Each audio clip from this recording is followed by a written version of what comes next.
हे मेरे प्राण तू क्यों गिरा जाता है, तू अंदर ही अंदर क्यों व्याकुल है। इस समय के हालात, परिस्थितियां सच में व्याकुल करने वाली हैं, परेशान कर देने वाली हैं। बहुत से लोग विपत्ति में हैं, पीड़ा में हैं, परेशानी में हैं, तकलीफ में हैं और व्याकुल हैं। और आज के इस दिन में ये वचन परमेश्वर ने मुझे दिया है, सिर्फ आज के दिन में नहीं, पर मैं जब बीते हफ्ते में व्यक्तिगत रीति से बहुत सारी चीजों को देखकर, बहुत सारे समाचारों को, बहुत सारी बातों को, बहुत सारी खबरों को सुनकर जब मैं सच में बहुत व्याकुल हो रहा था, परेशान हो रहा था, तो परमेश्वर ने ये वचन मुझे दिया। कोरहा वंशियों का ये गीत है। कोरहा वंशियों का अगर आप इतिहास देखेंगे तो बहुत अच्छा नहीं है, पर फिर भी परमेश्वर ने उनके मध्य में परिस्थितियों को बदला है, हालात को बदला है। And they are singing this song. वो ये गीत गा रहे हैं, वो ये भजन गा रहे हैं जो आपके और मेरे लिए है आज के इस दिन में। हे मेरे प्राण तू क्यों गिरा जाता है, तू अंदर ही अंदर क्यों व्याकुल है। बात अगर यहीं ये खत्म हो जाती, ये वचन यहीं खत्म हो जाता तो शायद अधूरा हो जाता, पर आगे लिखा है परमेश्वर पर आशा लगाए रहे। हालेलुया, परमेश्वर पर आशा लगाए रहे।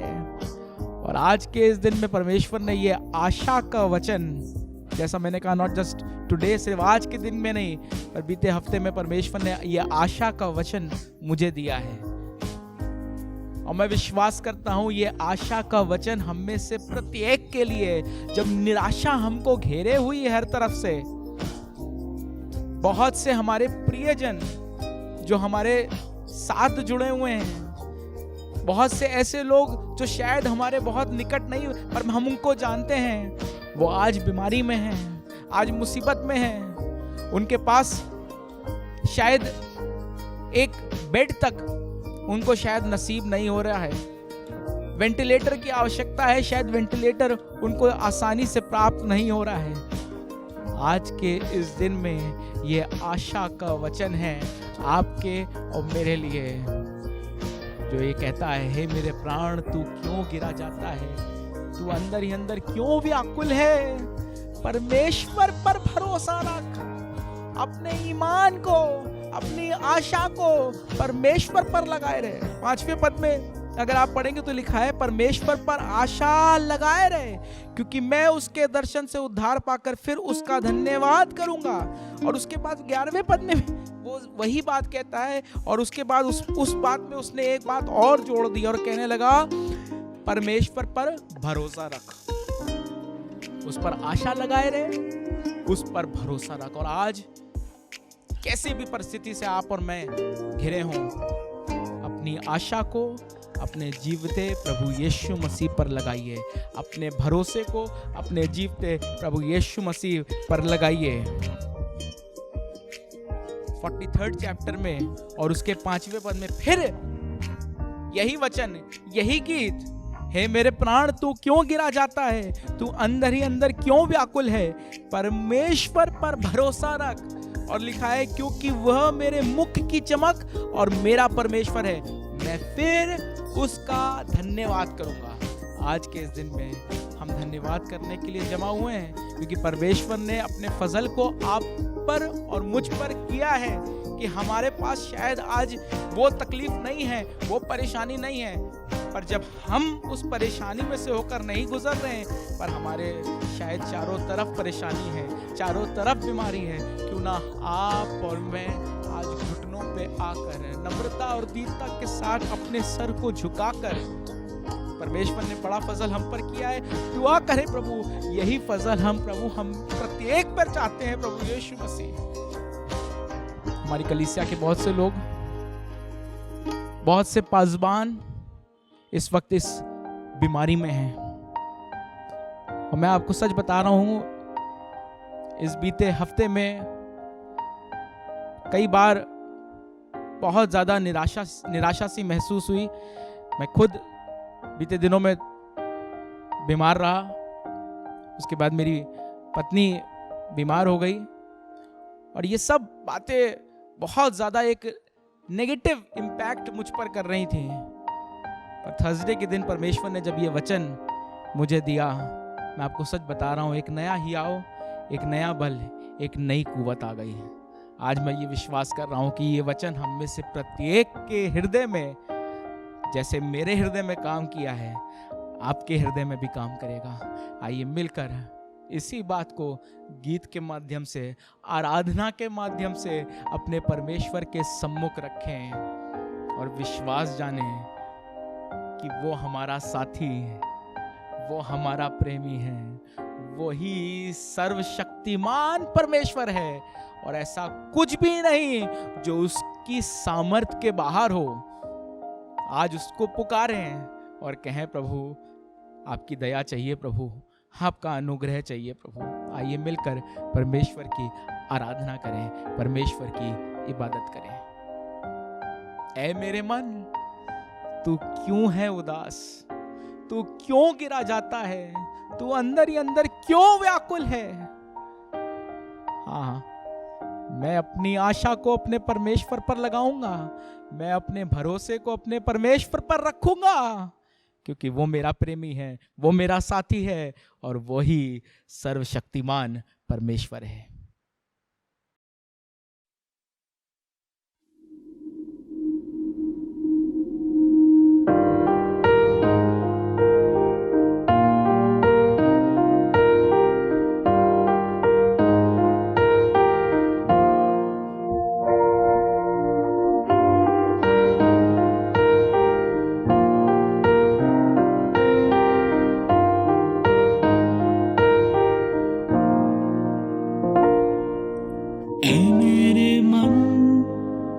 क्यों है उदास यीशु पर उम्मीद और आस वो है शरण स्थान गाऊं सदा धन्यवाद गाऊं सदा धन्यवाद। मेरा प्रेमी मेरा साथी शक्तिशाली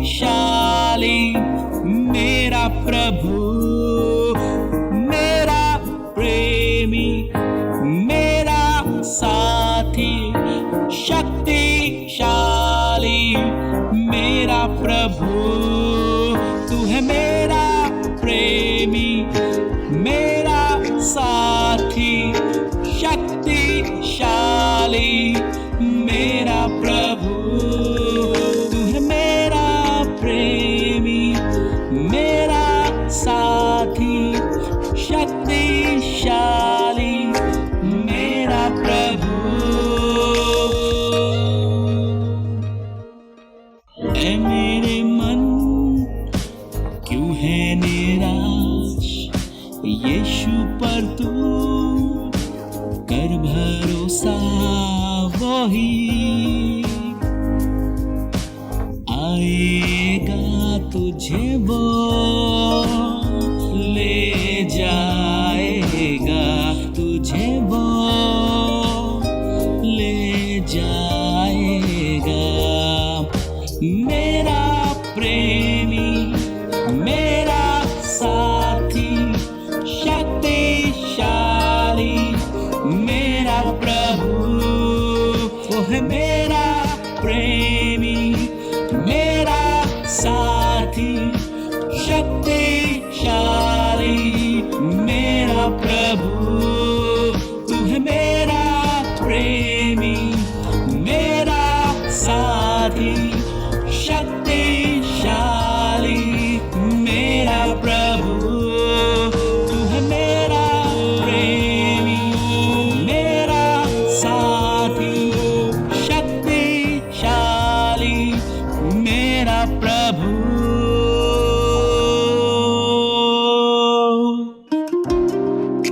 आज की ऐसी परिस्थिति में जब हमारा प्राण गिरा जा रहा है, हालात अच्छे नहीं हैं, आप इस वचन को, इस बात को, इस गीत को जान लीजिए जो इस बात को बताता है। वो शक्तिशाली परमेश्वर है, वो आसमान का खुदा, उसने सब कुछ रचा है और कोई भी ऐसी चीज नहीं जो उसकी सामर्थ, उसकी ताकत से बाहर हो। इसलिए आज के इस दिन में उस आसमान के खुदा को, जो आपका पिता है, आपका आसमानी बाप है, मेरा आसमानी बाप है, उसको पुकार लीजिए और उसकी महिमा कीजिए। ऐसी परिस्थिति में भी अपने प्राण को उत्साहित कर लीजिए। Thank you Jesus. आइए मिलकर उसका धन्यवाद करें। मेरा प्रेमी, मेरा साथी, शक्तिशाली मेरा प्रभु, तू है मेरा प्रेमी, मेरा साथी, शक्तिशाली मेरा प्रभु, तू है मेरा प्रेमी, मेरा साथी, शक्तिशाली मेरा प्रभु, तू है मेरा प्रेमी, मेरा साथी, शक्तिशाली मेरा प्रभु।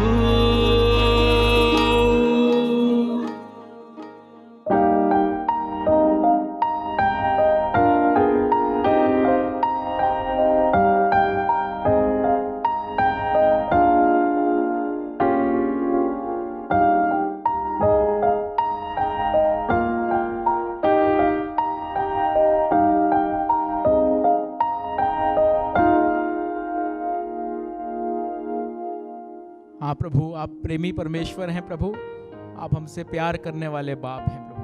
आपकी धन्यवाद करते हैं, आपकी शुक्रगुजारी करते हैं प्रभु। हम आज के इस दिन में प्रभु एक बार फिर से अपने आप को नम्र और दीन करके प्रभु यीशु मसीह अपने हाथों को उठाकर बार बार इस बात को कहना मांगते हैं प्रभु, आप ही शक्तिशाली परमेश्वर हैं प्रभु, आप ही हमारे साथी हैं प्रभु। और जब आप हमारे साथ होंगे प्रभु, हम मृत्यु की घोर अंधकार की तराई में से होकर गुजरेंगे प्रभु।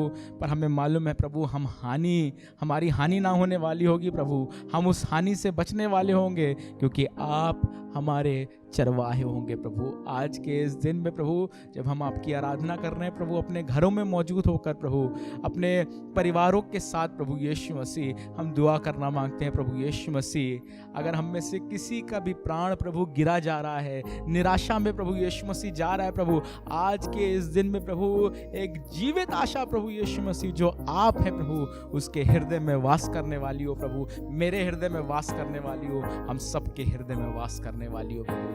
आज के इस दिन में प्रभु हम आपका धन्यवाद करते हैं, आपकी शुक्रगुजारी करते हैं प्रभु, और बार बार प्रभु इस भजन को याद करना मांगते हैं। ऐ मेरे मन, तू क्यों उदास है, तू क्यों गिरा जाता है।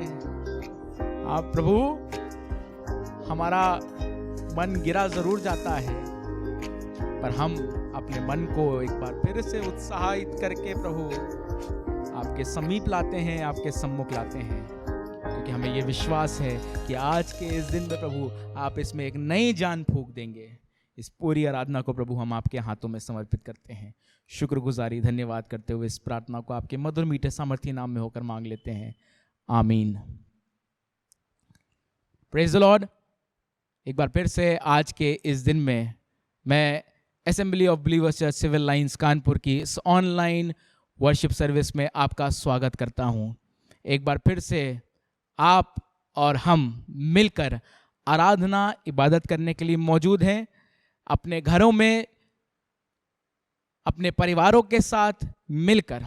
और जैसा मैंने कुछ सप्ताह पहले ही आपको बताया था कि शायद आने वाले दिनों में परिस्थितियां हो सकता है ऐसी हो कि हम प्रभु के भवन में मौजूद होकर आराधना ना कर पाएं, पर आप तैयार रहिएगा। बीते साल में शायद हमारे लिए ये नया था, हमें नहीं मालूम था कि कैसे क्या करना है, पर मैंने आपको इस बात को बताया था कि नहीं, इस बार हम तैयारी के साथ, जब हम अपने घरों पे मौजूद होंगे, जैसे हम परमेश्वर के घर में मौजूद होकर परमेश्वर की आराधना करते हैं, इबादत करते हैं, अपने परिवारों के साथ, अपने बच्चों के साथ, अपने माँ बाप के साथ मिलकर इस ऑनलाइन चर्च सर्विस के माध्यम से हम परमेश्वर की आराधना करेंगे, इबादत करेंगे।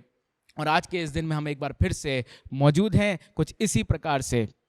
जैसा कि आप देख रहे हैं, मैं आपको अकेला यहाँ दिख रहा हूँ, और इसका कारण सिर्फ ये है कि जैसा मैंने बताया भी कि बीते दिनों में मेरी तबीयत ठीक नहीं रही, साथ ही में मेरी पत्नी की तबीयत उसके बाद ख़राब हो गई, और अभी भी दुआओं की आवश्यकता है कि परमेश्वर की दया हो, परमेश्वर का फजल हो। इसलिए मैंने ये बेहतर जाना कि आज की इस रिकॉर्डिंग को मैं अकेले ही करने वाला हो जाऊं, और मैं विश्वास करता हूं आने वाले दिनों में जब परमेश्वर एक बार फिर से अपनी दया को करेगा, तो हम जैसे बीते दिनों में आशीष भाई के साथ मिलके, एरिक भाई के साथ मिलके, और बहुत सारे जवानों के साथ मिलकर हमने परमेश्वर की आराधना करी, परमेश्वर की इबादत करी, वैसे ही हम मौजूद होंगे, जमा होंगे, परमेश्वर की आराधना करने वाले होंगे।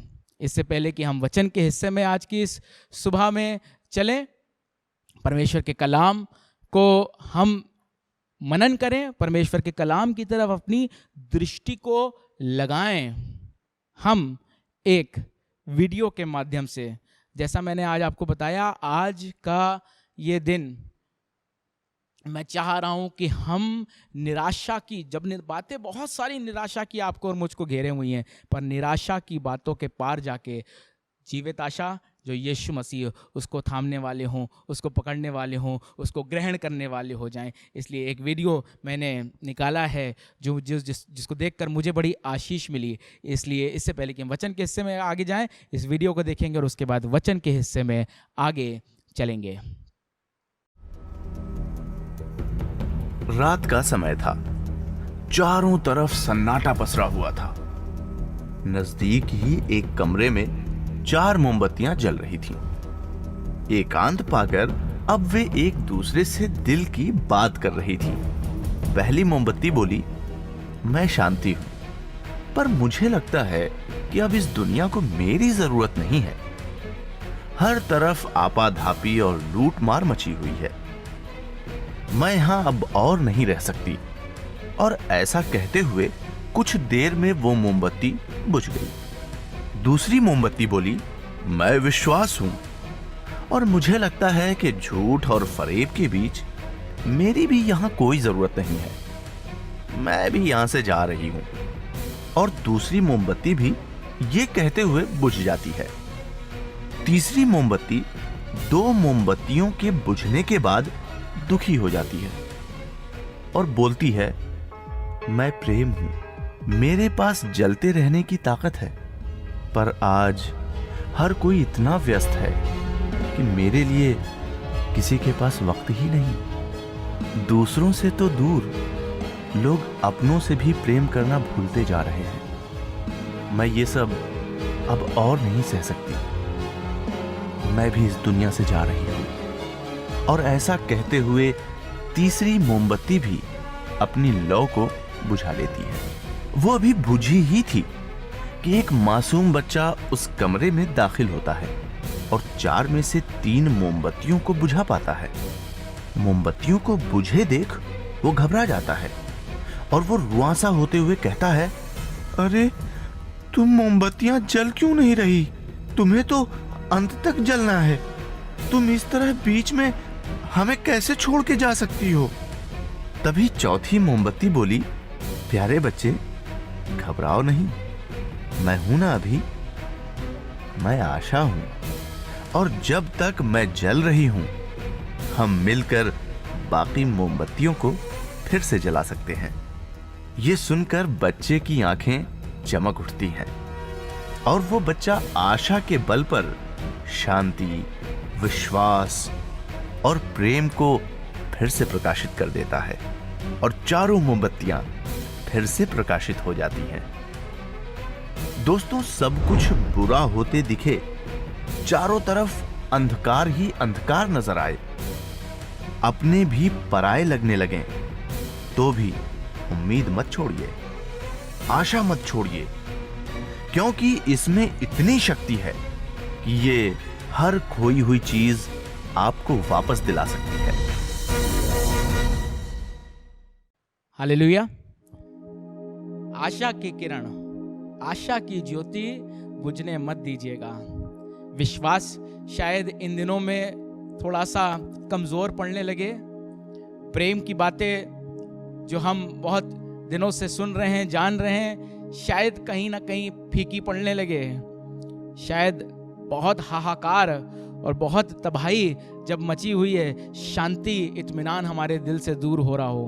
पर आशा की किरण को बुझने मत दीजिएगा।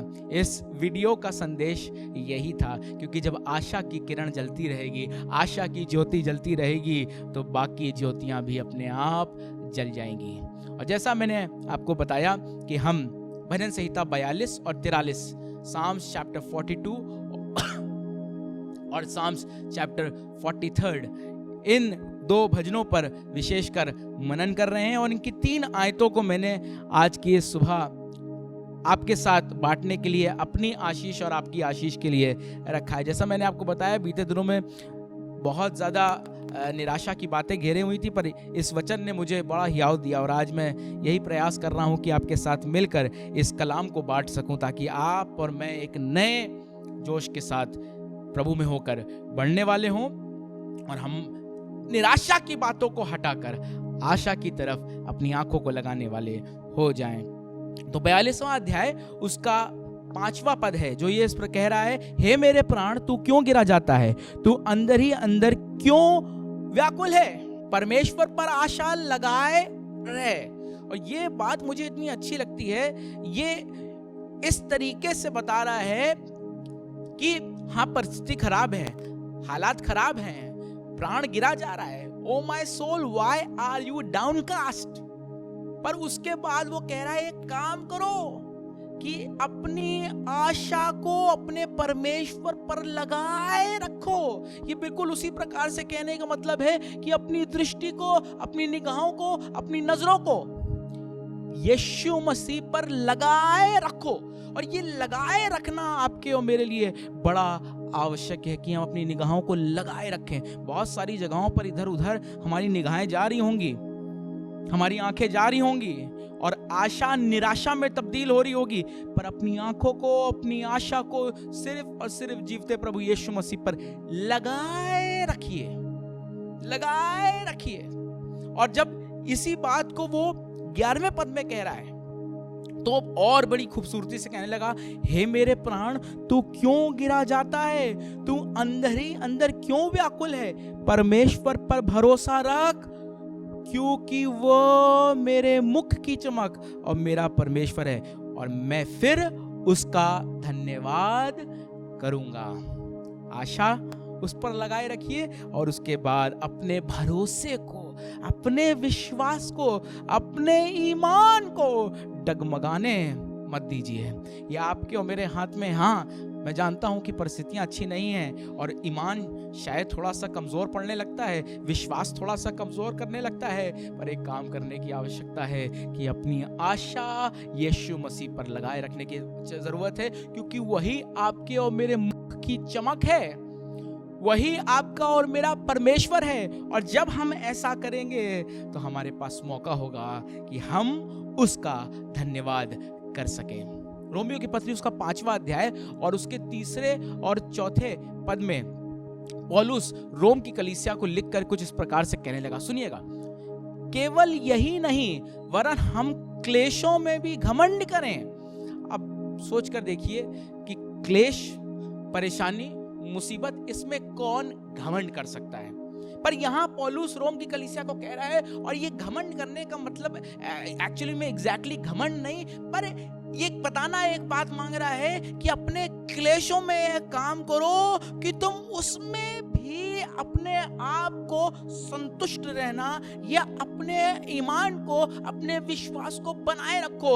अब लिखा है हम क्लेशों में भी घमंड करें, यही जानकर कि क्लेश से धीरज और धीरज से खरा निकलना और खरे निकलने से आशा उत्पन्न होती है। एक तरीका पौलुस बता रहा है और वो कह रहा है, you want hope, you need hope, तुम्हें आशा की आवश्यकता है, तुम्हें आशा की जरूरत है। मैं तुम्हें बता रहा हूं कि आशा कैसे उत्पन्न होगी। आशा कैसे उत्पन्न होगी? हम लोग मैथ्स में A is equal to B, B is equal to C, C is equal to D, जब ऐसा करते हैं तो आखिरी में हम कह सकते हैं therefore A is equal to D, क्योंकि A अगर B के बराबर, B C के बराबर, C D के बराबर, तो A भी D के बराबर ही हुआ। तो यहाँ कुछ इसी प्रकार से पौलुस कह रहा है कि क्लेश से क्या होता है? धीरज उत्पन्न होता है। धीरज से मनुष्य खरा निकलता है, और खरे निकलने के बाद क्या होती है? आशा उत्पन्न होती है। सबोपदेशक की पुस्तक में बहुत अच्छी तरह से ये बात हमने पढ़ी है कि सब बातों का एक समय है। There is a time for everything. खुशी मनाने का समय है तो दुख का भी एक समय है। तंदुरुस्ती का अगर एक समय मैं कह सकता हूं, तो बीमारी का भी एक समय है। और इस समय ये शायद बीमारी का समय है, a time of pandemic. All of us thought, बहुत से लोगों में से हमें से बहुत से लोगों ने इस बात को सोचा था, शायद जाना था, शायद ऐसा लगा था that pandemic is over, पर ये महामारी, ये पैंडेमिक अभी तक ख़त्म नहीं हुआ है और इसकी दूसरी लहर बहुत तेज़ी से बढ़ रही है आगे, एक तूफान के मार्फत। इस तूफान में आपको और मुझको अपने परमेश्वर के साए तले आ जाने की ज़रूरत है। आज के इस दिन में इस बात को जान लीजिए कि परमेश्वर आपको उस अपने साए के तले छुपाना मांगता है। सब बातों से जो निराशा की आपको घेरे हुई हैं, उससे निकल के अपने परमेश्वर की पनाह में आ जाइए। क्लेश से धीरज, धीरज से मनुष्य खरा निकलता है और खरा निकलने से आशा उत्पन्न होती है। परमेश्वर इस क्लेश के समय में आपको मैं आशा नहीं दे सकता, मैं आशा नहीं दे सकता। मैं उम्मीद की बात शायद सिर्फ शब्दों से कर सकता हूं, पर शायद वो आपके अंदर वो आशा, वो उम्मीद ना जगाए। पर यीशु मसीह का वचन है जो आपके अंदर एक जीवित आशा जला सकती है। कई बार और बहुत सी ऐसी चीजें होती हैं जो हमको नहीं समझ में आती। It is very difficult for us, हम जो मनुष्य हैं, हम जो इंसान हैं, हमारे लिए परमेश्वर की चीजों को, परमेश्वर की बातों को समझ पाना बड़ा मुश्किल है।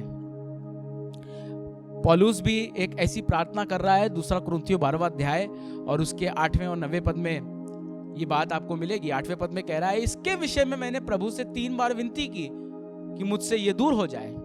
क्या दूर हो जाए? वो कांटा, वो तकलीफ, वो दर्द जो शैतान के दूत के रूप में उसके सम्मुख है। वो दुआ कर रहा है कि मैंने 3 बार इस विषय में प्रार्थना करी कि प्रभु मैं तुझसे विनती कर रहा हूं कि ये मुझसे दूर हो जाए।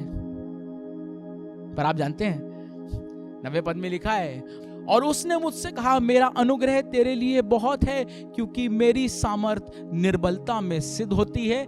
इसलिए मैं बड़े आनंद से अपनी निर्बलताओं पर घमंड करूंगा। जैसा अभी हमने रोमियो की खत में पढ़ा था कि जहां परमेश्वर का वचन बताता है, क्लेशों में भी मैं घमंड कर सकूं। ऐसा ही नहीं सिर्फ कि मैं क्लेश में भी प्रभु तेरा घमंड कर सकूं। और यहां भी परमेश्वर का वचन कह रहा है कि मेरा अनुग्रह तेरे लिए पर्याप्त है, मेरा अनुग्रह तेरे लिए बहुत है, क्योंकि निर्बलता में मेरी सामर्थ्य सिद्ध होती है। और उसके बाद वो कहने लगा, इसलिए मैं बड़े आनंद से अपनी निर्बलताओं पर घमंड करूंगा। ये निर्बलता, ये पीड़ा, ये तकलीफ आपको और मुझको घेरे हुई है, आपको और मुझको दबा रही है। पर आज के इस दिन में मैं आपको ये बताना मांग रहा हूं कि आपका परमेश्वर, मेरा परमेश्वर इन सब से बहुत ऊपर है, बहुत ऊंचा है। And it is not something which is out of the control of our God. ऐसा बिल्कुल भी मत सोचिएगा कि ये महामारी परमेश्वर के सामर्थ्य के बाहर है।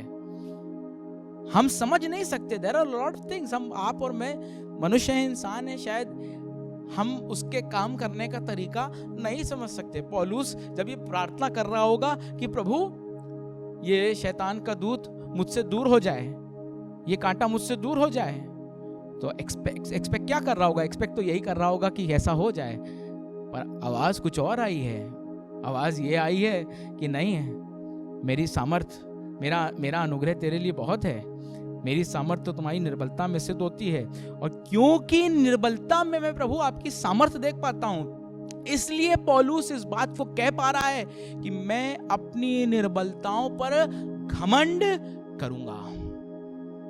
इब्रानियों की पत्री उसका 6 अध्याय और उसका 19वां पद है, सुनिएगा। लिखा है 6 अध्याय के 19वें पद में, वह आशा हमारे प्राण के लिए ऐसा लंगर है। वह आशा कौन? यीशु मसीह वह जीवित आशा है। और उसके विषय में इब्रानियों की पत्री में कुछ इस प्रकार से लिखा है कि वह आशा हमारे प्राण के लिए ऐसा लंगर है जो स्थिर और दृढ़ है और पर्दे के भीतर तक पहुंचाता है। मैंने जैसा आपको बताया, ये pandemic it is raising like a storm, ये एक सुनामी की तरह, एक तूफान की तरह आगे बढ़ रहा है। आप जानते हैं आवश्यकता आपको और मुझको है कि हम एक लंगर को थामने वाले हो जाएं। For a boat, for a ship, an anchor is very essential, an anchor is very important, because if there will not be a strong anchor, अगर नाव के पास, अगर एक जहाज के पास एक मजबूत, एक दृढ़ लंगर नहीं होगा, तो आप जानते क्या होगा कि पानी में जहाज बह जाएगा, नाव पानी में बह जाएगी और चली जाएगी अपने आप। पर उसको थामे रखने के लिए एक मजबूत लंगर की आवश्यकता होती है। इस पैंडेमिक के टाइम में, इस महामारी के समय में जो इस वक्त बिल्कुल तूफान की तरह आगे बढ़ रही है, मैं आपको बताना मांग रहा हूं, आपको और मुझको एक लंगर की आवश्यकता है, एक आशा की आवश्यकता है। और ये आशा कोई और नहीं हो सकती। जैसा मैंने कहा, मेरे शब्द, मेरी बातें नहीं हो सकती, पर ये आशा जिसके विषय में इब्रानियों की पत्री में लिखा है 6 अध्याय के 19वें पद में कि वह आशा हमारे प्राण के लिए ऐसा लंगर है। यीशु मसीह को अपनी आशा बना लीजिए। इस निराशा के समय में यीशु मसीह को थाम लीजिए। वही आपके प्राण के लिए एक ऐसा लंगर बन जाएगी जो दृढ़ और स्थिर है। और आगे लिखा है, और पर्दे के भीतर तक पहुंचाती है। पर्दे के भीतर का मतलब परमेश्वर की उपस्थिति। Let Jesus be your anchor in this time of raging pandemic. यीशु मसीह को वो जीवित आशा आपके प्राण के लिए लंगर बन जाए। और मैं विश्वास करता हूं कि आप जब उसको थामे रखेंगे तो आप उसमें बह नहीं जाएंगे, but you will be still. आप मजबूत बने रहेंगे, मैं मजबूत बना रहूंगा। आज के इस दिन में ये भजन, हे मेरे प्राण तू क्यों गिरा जाता है। हाँ, परिस्थिति तो ऐसी है कि ये प्राण गिरा जा रहा है, ये प्राण उदास हुआ जा रहा है, निराश हुआ जा रहा है, व्याकुल हुआ जा रहा है। पर इस भजन के समान, जिस भजन में जो बात लिखी है, अपनी आशा को, अपने ईमान को अपने परमेश्वर पर लगा लीजिए, उस पे लगाए रखिए। अपनी दृष्टि को बहुत सारी बातों से हटाकर सिर्फ और सिर्फ यीशु मसीह पर लगा लीजिए और उसकी तरफ देखते रहिए, उसका धन्यवाद कीजिए। आज के इस दिन में, इससे पहले कि हम इस आराधना को खत्म करें, क्यों ना आप और मैं जहां कहीं हैं, दिल की गहराई से बोझ के साथ आइए प्रार्थना करें। प्रार्थना की बहुत आवश्यकता है। मैं आपको नाम बताना शुरू करूं कि कितने लोग इस वक्त, जिनको आप और मैं जानते हैं, इस वक्त अफेक्टेड हैं, इस वक्त बीमार हैं, तो शायद बड़ा मुश्किल हो जाएगा। पर जिस किसी को आप जानते हैं, जिस किसी को मैं जानता हूं, क्यों ना आप और मैं उनके लिए बराबर घुटनों पे आकर प्रार्थना करें और कहें, प्रभु दया कीजिए, दया कीजिए प्रभु जी, दया कीजिए प्रभु जी, दया कीजिए प्रभु जी। आइए अपनी आंखों को बंद करें और दुआ करें। और याद रखिएगा, सिर्फ इस समय में नहीं, पर अपनी व्यक्तिगत प्रार्थनाओं में आप जरूर से उन सब लोगों को जिनको आप और मैं जानते हैं और इस वक्त बीमार हैं, बीमारी में हैं, आइए दुआ करें उनके लिए, दुआ करें उनके लिए। आइए अपनी आंखों को बंद करें और प्रार्थना करें। हाँ प्रभु जी, आज के इस दिन में प्रभु हमारे पास प्रभु सिर्फ और सिर्फ ये प्रार्थना है प्रभु कि आप अपनी दया को कीजिए प्रभु। जब हमारे प्राण गिरे जा रहे हैं प्रभु, हम उदास हुए चले जा रहे हैं, हम निराश हुए चले जा रहे हैं, हम व्याकुल हुए चले जा रहे हैं प्रभु, होने दीजिए प्रभु यीशु मसीह। आप हमारे लिए, हमारी जिंदगियों के लिए, हमारे जीवनों के लिए प्रभु जीवित आशा हो जाए प्रभु यीशु मसीह, जो हमारे प्राण के लिए प्रभु ऐसा लंगर ठहरे प्रभु जिसको हम थामने वाले हो जाएं प्रभु। हाँ प्रभु, ये वचन हमने जब पढ़ा है, सुना है प्रभु, हमारे हृदयों में घर करे प्रभु। और हम प्रभु जी आज सिर्फ अपने लिए नहीं प्रार्थना करना मांग रहे प्रभु, पर हम आज बोझ के साथ दुआ करना मांग रहे प्रभु उन सब लोगों के लिए प्रभु जो उनको हम जानते हैं प्रभु, हमसे जुड़े हुए हैं, हमारे प्रिय हैं प्रभु, हम उनको प्यार करते हैं प्रभु, वो हमसे प्यार करते हैं प्रभु, पर हम प्रभु उनके पास नहीं जा पा रहे हैं प्रभु, हम उनसे मुलाकात नहीं कर पा रहे हैं प्रभु यीशु मसीह, क्योंकि वो बीमार है प्रभु। हाँ प्रभु, जब हम उनसे दूर हैं प्रभु, पर हमें ये विश्वास है प्रभु कि आप दूर और पास के खुदावंद है प्रभु, आपके लिए ये मैटर नहीं करता प्रभु जी। हम दुआ करना मांग रहे हैं प्रभु यीशु मसीह कि हम तो उनके पास शायद नहीं जा सकते प्रभु, पर आप उनके पास जा सकते हैं प्रभु, और आप अपने हाथ को बढ़ा सकते हैं प्रभु, और अपनी दया को प्रभु उनके ऊपर उंडेल सकते हैं प्रभु जी। इसलिए प्रभु हम सब मिलकर प्रभु जो आज इस ऑनलाइन से सर्विस में प्रभु एक साथ जुड़े हैं प्रभु, दुआ कर रहे हैं कि प्रभु इसी लम्हे प्रभु, इसी समय प्रभु आपकी दया हो जाए प्रभु उन सब लोगों पर प्रभु यीशु मसीह जो इस वक्त बीमारी से ग्रसित हैं प्रभु यीशु मसीह। हमारी गलतियों को माफ कर दीजिए। हाँ प्रभु जी, हमें नहीं मालूम कि हमने क्या गलतियां करी है प्रभु जिसके कारण ऐसा हो रहा है प्रभु, पर हम आपकी दया की कामना कर रहे हैं प्रभु, आपकी दया को चाह रहे हैं प्रभु, आपसे माफी मांग रहे हैं प्रभु जी, और दुआ करना मांग रहे हैं प्रभु कि दया कीजिए, दया कीजिए, दया कीजिए प्रभु जी, दया कीजिए प्रभु जी, दया कीजिए प्रभु उन सब लोगों पर प्रभु आपकी दया हो, आपका अनुग्रह हो प्रभु, और होने दीजिए आने वाले दिनों में प्रभु यीशु मसीह उन सब के जीवनों में प्रभु यीशु मसीह गवाहियाँ स्थापित हो जाए प्रभु यीशु मसीह, वो कहने वाले हो जाएं, हाँ हम निर्बल हुए थे पर निर्बलता में हमने परमेश्वर की सामर्थ को देखा, हमने निर्बलता में परमेश्वर के हाथ को देखा, हमने अपनी निर्बलता में परमेश्वर की दया को देखा।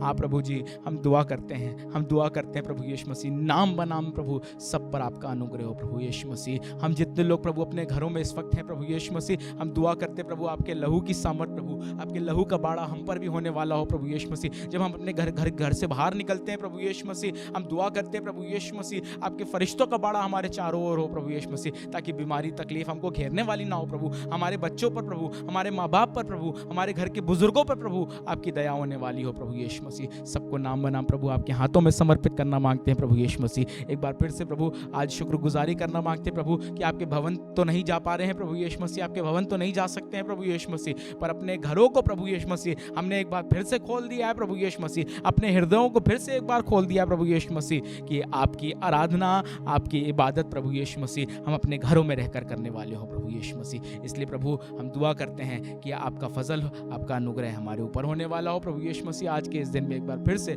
आपकी बड़ी शुक्रगुजारी करते हैं प्रभु, और यही दुआ करना मांगते हैं प्रभु यीशु मसीह। आज का ये वचन प्रभु यीशु मसीह हमारे लिए प्रभु यीशु मसीह वो आशा को प्रभु यीशु मसीह जो हमसे शायद प्रभु किसी प्रकार से प्रभु यीशु मसीह वो किरण, वो आशा की ज्योति प्रभु जो ऐसा लग रहा था कि शायद बुझ जाएगी प्रभु यीशु मसीह, होने दीजिए प्रभु आज के इस दिन में ये वचन प्रभु उस ज्योति को प्रभु और भी ज्यादा प्रभु यीशु मसीह तेजी के साथ जलाने वाला हो प्रभु यीशु मसीह, और ऐसी आशा की ज्योति प्रभु हमारे जीवनों से जले प्रभु यीशु मसीह, ताकि बहुत से लोग जो निराशा में प्रभु यीशु मसीह उनमें प्रभु यीशु मसीह ये आशा की ज्योति को हम इम्पार्ट करने वाले हो जाए प्रभु यीशु मसीह। हम एक बार फिर से शुक्रगुजारी धन्यवाद करते हैं आज के इस वचन के लिए प्रभु यीशु मसीह, और चाहते हैं आने वाले दिनों में भी प्रभु यीशु मसीह आप हमारी सहायता कीजिएगा, हमारी मदद कीजिएगा प्रभु, ताकि हम एक साथ मिलकर प्रभु यीशु मसीह इसी प्रकार से प्रभु अपने घरों में हो मौजूद होकर आपकी आराधना कर सकें। सब बातों को प्रभु आपके हाथों में समर्पित करते हैं। एक बार फिर से प्रभु उन सब लोगों के लिए नाम बनाम प्रभु, उन सब खादिमों के लिए प्रभु यीशु मसीह जो बीमारी में है प्रभु यीशु मसीह, सबके लिए यही दुआ कर रहे हैं प्रभु। आने वाले दिनों में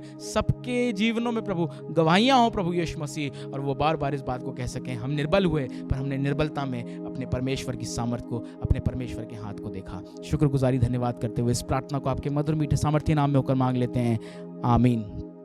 ऐ हमारे बाप, तू जो आसमान पर है, तेरा नाम पाक माना जाए, तेरी बादशाहत आए, तेरी मर्जी जैसे आसमान में पूरी होती है ज़मीन पे पूरी हो। हमारे रोज़ की रोटी आज हमें बख्श दे, जिस तरह से हम अपने कसूर वालों को माफ़ करते हैं, तू भी हमारे कसूरों को माफ़ कर। हमें आजमाइश में न पड़ने दे, बल्कि बुराई से बचा, क्योंकि बादशाहत, कुदरत और जलाल हमेशा तेरा ही है। आमीन। और हमारे प्रभु यीशु मसीह का फजल, खुदा बाप की मोहब्बत, पाक रूह की रिफ़ाकत और शराकत हमें से प्रत्येक ईमानदार के साथ, आलम की कलीसिया के साथ अब से लेकर अब तक होती रहे। आमीन। एक साथ मिलकर जहाँ कहीं हमें इस नारे को बोलेंगे कि बोलो प्रभु यीशु मसीह की जय, वो जल्द आने वाला है, इसलिए बोलो प्रभु यीशु मसीह की जय। Praise the Lord, God bless you all. परमेश्वर आपको आशीष दे, परमेश्वर आपको बरकत दे, परमेश्वर आपको महफूज रखने वाला हो, सुरक्षित रखने वाला हो। मैं आपके लिए प्रार्थना कर रहा हूँ और मैं आपसे दरख्वास्त करना मांगता हूँ कि आप मुझे भी अपनी प्रार्थनाओं में याद रखें, मेरे परिवार को प्रार्थनाओं में याद रखें, और इसी प्रकार से कलीसिया के प्रत्येक सदस्य को अपनी प्रार्थनाओं में याद रखिए। दुआओं की बहुत आवश्यकता है, दुआ में लगे रहिए, प्रार्थना में लगे रहिए। आप थर्सडे के दिन में, हमने थर्सडे की प्रार्थना सभा को ख़त्म नहीं किया है या इसको कैंसिल नहीं किया है। हम जूम ऐप के माध्यम से थर्सडे के दिन में प्रार्थना कर रहे हैं शाम को 6:30 बजे। इसलिए थर्सडे के दिन आपके पास लिंक आ जाएगा, आप जूम ऐप इंस्टॉल कर सकते हैं और जूम ऐप पे आप जुड़ सकते हैं। इंटरैक्टिव रीति से हम उस प्रार्थना सभा में जुड़ रहे हैं। हमने इस थर्सडे भी प्रार्थना करी और एक बहुत अच्छा समय था हमारे पास। हम विश्वास करते हैं आने वाले दिनों में और बहुत से लोग हमारे साथ जुड़ सकेंगे। इसलिए आप थर्सडे प्रेयर मीटिंग में जो विशेष प्रार्थना का समय होगा, तकरीबन 1 घंटे का समय जूम ऐप पे होगा, आप थर्सडे के दिन हमारे साथ जुड़ सकते हैं उस प्रार्थना में और मिलकर सबके लिए प्रार्थना कर सकते हैं। इन दिनों में विशेषकर अपना ध्यान रखिए, अपने परिवारों का ध्यान रखिए और ज़रूरत पड़ने पर ही बाहर निकलिए। जब बाहर निकलिए याद रखिए मास्क का प्रयोग, हाथों को बार बार धोना या सैनिटाइज करना, इन सब बातों को जो कोविड अप्रोप्रिएट बिहेवियर है उसको ज़रूर से ध्यान रखिए। आपसे एक बार फिर से अगले संडे मुलाकात होगी। तब तक परमेश्वर में बने रहिए, परमेश्वर में उत्साहित रहिए। Praise the Lord, God bless you all.